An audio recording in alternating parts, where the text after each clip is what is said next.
Men without scruples can turn controversy to gain, sell men for profit, take revenge on their rivals, hope to be awarded the lands of those they betray. Hello and welcome to Liam's Lyceum. I'm your host Liam, aka Himvar, and today I'll be doing a spoiler-free review of Ellis Peters' St. Peter's Fair.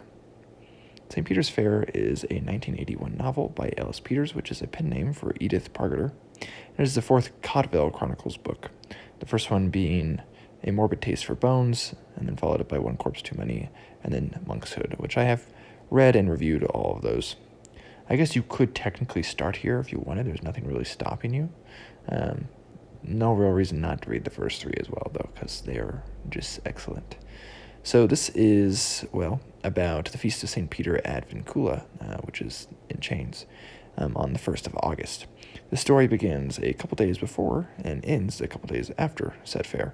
The story starts with merchants of Shrewsbury complaining of funds needed to repair the walls and roads in the town from the siege of the year before, which was really highlighted in Book 2. The fair has all proceeds go to the monastery, which seems a bit unfair to the townspeople, though it was perfectly fine in the past. Abbot Rodolphus doesn't budge from what the charter says, and the king has outlined in said charter. This causes tension with the youth, the young sons of these merchants. A merchant ends up getting murdered, and there we have our biggest problem. This takes place a few chapters in, which is typical for this book, or these books, but the intrigues add up more over the book, and we always know that these books are about a murder mystery. I think the level of intrigue goes higher in this one, more crimes than the one, but also more hints, which made it more exciting. But I was sure of the culprit before the characters this time, and that made it a bit frustrating. That was still entertaining.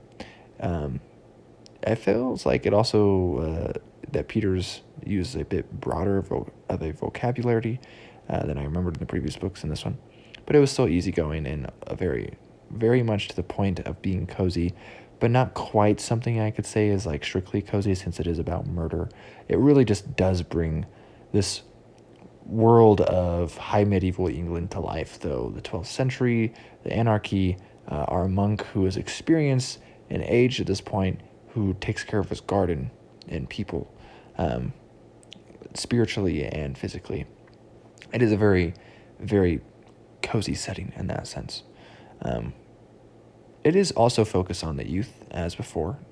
Mostly what we got here is Philip, Ivo, and Emma, largely this time. The lens of knowing and experience Cadfael, though, of course, is our main character. Some characters reappear, like Hugh and Elaine, and I think some that make their first appearance here will likely show up again. And it definitely does have quite a last paragraph with going-ons of the anarchy, and really just a potential setup for the larger machinations for Book 5 that will appear. So anyways, Liam from Liam's Lyceum. I'll catch you next time.